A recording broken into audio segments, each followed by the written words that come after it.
We navigate a chaotic world made more meaningful through genuine human connection. Today we delve into the intricate dance of human interaction, exploring the subtle forces that shape our perceptions and responses. By understanding these dynamics, we equip ourselves to thrive in life's complexities. This is rule number 1. People hear what they want to hear. You might think, well, that's obvious, but is it really?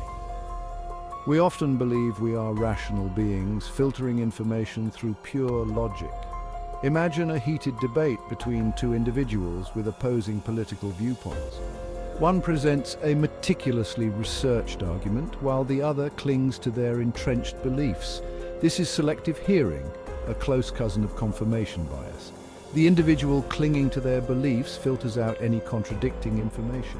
This isn't about intelligence. It's a psychological mechanism to protect the ego. But this defense mechanism can lead to stagnation and an inability to engage in meaningful dialogue. The first step in overcoming this is awareness. Recognize that we all fall prey to selective hearing at times.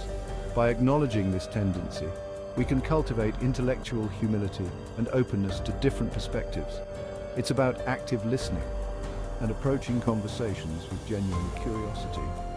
Challenge yourself to identify common ground and shared humanity beneath differing opinions. The goal is not to win the argument, but to understand and connect. Rule number 2. Angry people are sad people. Anger is a primal emotion, a force that can be both destructive and transformative. Often anger is a mask concealing sadness. Think about a colleague lashing out at a subordinate. On the surface it appears as aggression, but it might stem from feelings of inadequacy or personal pressures. Their outburst becomes a cry for help, a desperate attempt to regain control. Recognizing anger as a symptom of deeper pain allows us to respond with empathy. When faced with someone's anger, ask yourself, what might this person be struggling with? This perspective-taking can be disarming and fosters compassion. Empathy is about understanding the root cause of behavior, not condoning it. It's about responding in a way that is compassionate and constructive. Recognize the shared humanity that binds us all, even in conflict. Rule number 3. Your attitude influences their response. Our attitude is contagious and shapes our interactions. Imagine walking into a meeting with dread, expecting criticism. Your negativity creates a self-fulfilling prophecy. Your demeanor and tone communicate pessimism, influencing others' responses. Conversely, approach the same meeting with confident optimism. Focus on collaboration and creative solutions. People are drawn to positivity and enthusiasm.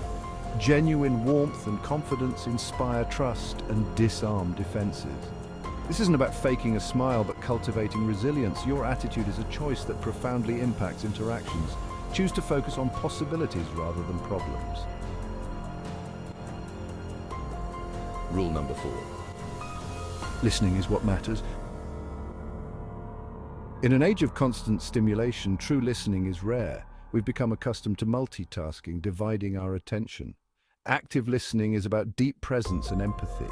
It's about silencing your mind and truly tuning in to the other person. Imagine confiding in a friend who is distracted by their phone. You feel devalued and unheard. Contrast that with being truly listened to, fostering deep connection and trust. Active listening requires conscious effort and practice. It involves asking clarifying questions and reflecting back what you've heard. True listening communicates respect and creates genuine connection. Rule number 5. Don't be scared to admit your mistake. We live in a culture that equates vulnerability with weakness, but acknowledging our mistakes is a sign of strength. It takes courage to admit when we've messed up. Think about a time when someone refused to take responsibility for their actions. Their defensiveness eroded your trust. Contrast that with someone genuinely owning up to their mistakes. Admitting faults demonstrates humility and fosters respect. It's about taking responsibility and focusing on making amends. Vulnerability is the birthplace of connection and growth. Embrace your imperfections and watch your relationships transform. As we conclude, remember that mastering human interaction is a powerful principle. It requires conscious effort, consistent practice, and self-awareness. It's about recognizing biases, cultivating empathy, vulnerability, and active listening. Embrace this rule for deeper connections and a more fulfilling life.